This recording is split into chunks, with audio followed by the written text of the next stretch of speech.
is a great honor for me to be here with you on this historic occasion of the signing of the Memorandum of Understanding between Transitional Authority and the UN Habitat.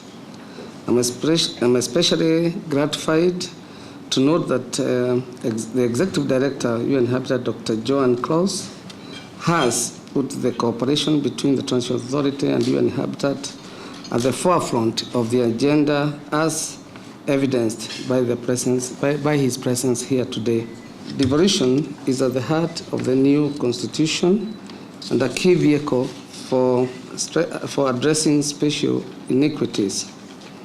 This is because the rationale for devolution was that there were of a concentration of power and resources in some parts of the country to the detriment of quick, effective, and efficient service delivery. The Kenya system of devolution combines a measure of autonomy and interdependence, leading to a cooperative system of devolved government.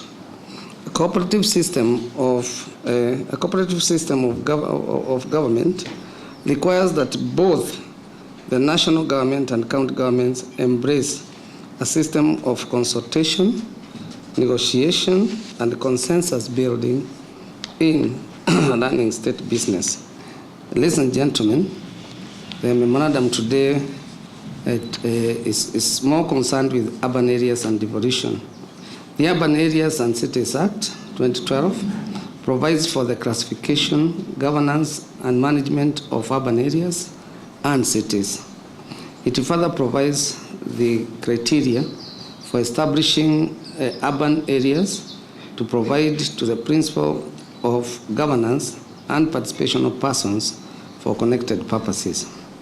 The Urban Areas and Cities Act, as part of the legal framework defining devolution, this act sets thresholds for only statutes for only city status at 500,000 people and municipality at 250, and for towns for 10,000 residents. Urban areas with over 250 inhabitants are entities to have boards. 5 urban areas in Kenya meet this threshold. That makes it 2 cities, two city counties, Nairobi and Mombasa, 1 city, Kisumu, and 2 municipalities, Eldoret and Nakuru. In other urban areas, the executive responsibilities of former local authorities will pass to county governments, although a town committee will advise the county government, will advise the county government or the town government. Some of the initial functions transferred to counties are those that were performed by the previous local authorities, and particularly by towns and municipalities.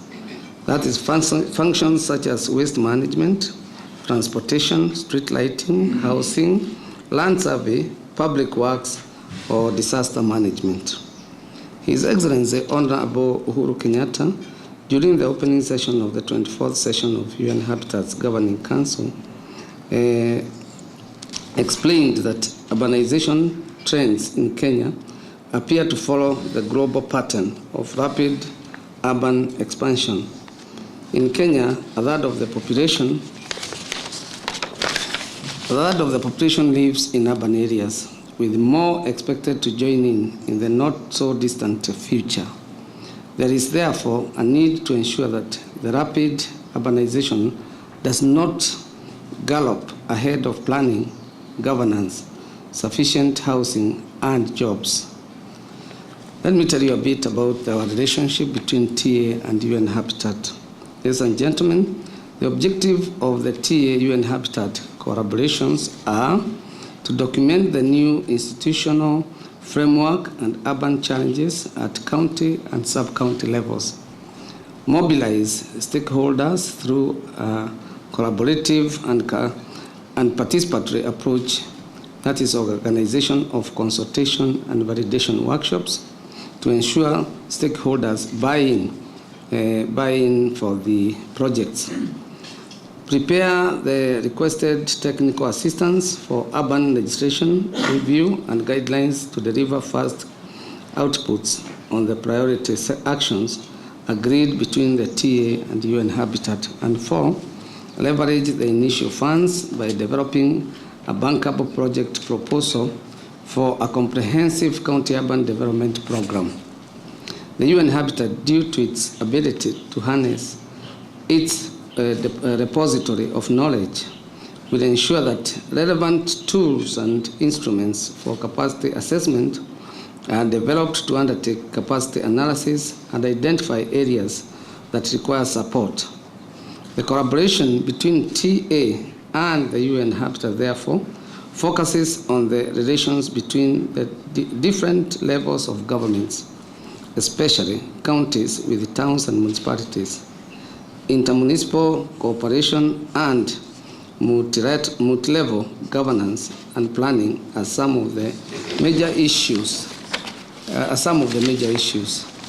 In conclusion, ladies and gentlemen, let me note that the TA, along with UN Habitat and other parties, is looking forward to outlining major challenges of urban management and devolution, and preparing a demonstration project for a selection of county cities, municipalities, or towns.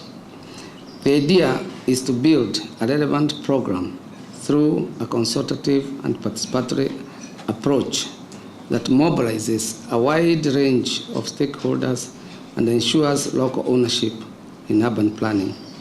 It also aims to deliver some concrete outputs to the TA in response to emerging needs in order to draw the attention of other development partners.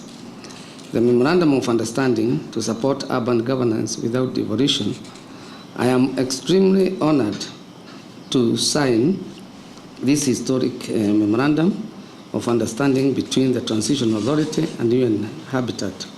I also look forward to a long, fruitful, and mutually fulfilling collaborative partnership with the UN Habitat. I thank you, ladies and gentlemen.